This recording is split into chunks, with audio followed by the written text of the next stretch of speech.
The images of South Dakota grassland blemished by 210,000 gallons of leaked Canadian crude oil could not have come at a worse time for the Keystone Pipeline's operator, TransCanada, which on Monday will ask regulators in Nebraska to approve a different pipeline despite fierce opposition.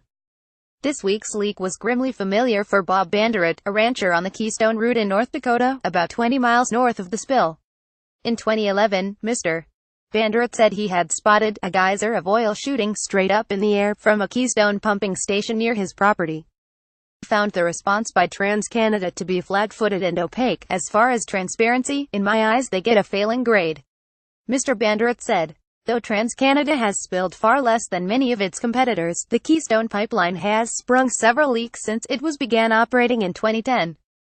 The federal government fined the company $135,400 this year for safety violations including corrosion control, and since 2011, regulators have opened 13 enforcement cases against TransCanada.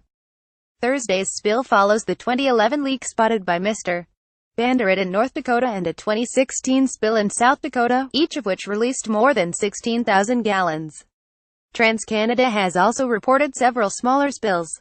"They're certainly not the worst, they're certainly not the best," said Carl Weimer, executive director of the Pipeline Safety Trust, an industry watchdog group. "The concern," Mr. Weimer said, "is that the pipeline is not very old." The mixed bag record contrasts with TransCanada's promotional materials and news releases, which talk about exceeding regulations and building exceptionally safe pipelines. Company executives have boasted that the project awaiting approval in Nebraska, Keystone XL, would be the safest pipeline ever constructed on American soil. Details were still emerging on Friday about the latest spill, which blackened a roughly 100-yard radius in a grassy field outside Amherst, SD, and caused the pipeline to be shut down. A preliminary report filed with the state listed equipment failure as the cause.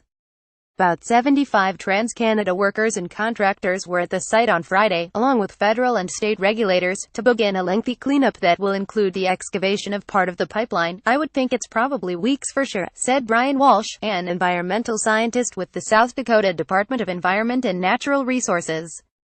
Mr. Walsh said that the spill had been contained and that there was no immediate risk to drinking water or residents.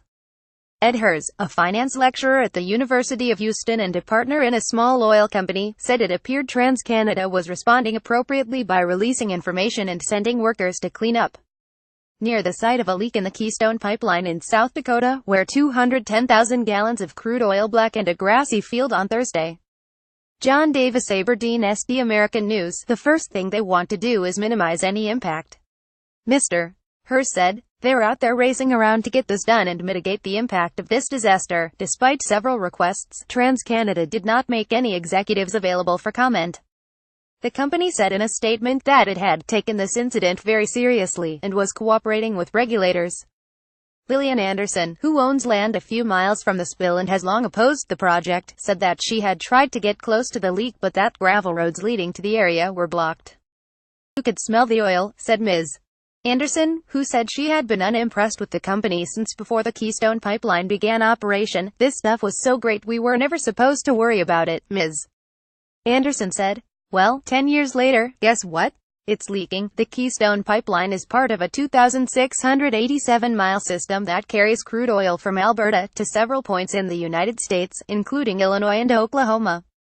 The Keystone XL pipeline would be a roughly 1,100-mile addition to that network, but it still needs approval from the Nebraska Public Service Commission, which has scheduled a vote for Monday.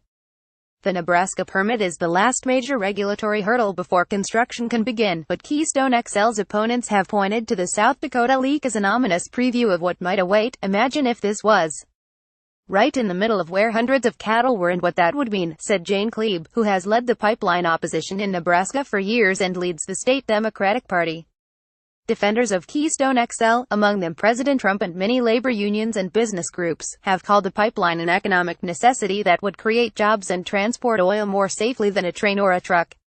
"Occasional leaks remain a hazard of the business," Mr. Hers said, but Ms. Anderson, the landowner near the South Dakota spill, said she remained concerned about her drinking water and the soil. She said she hoped regulators in neighboring Nebraska were paying attention. "If those commissioners in Nebraska care anything about their state, their people and their grandchildren and children to come, they would turn it down in a heartbeat," she said. "There is nothing I think is safe about this.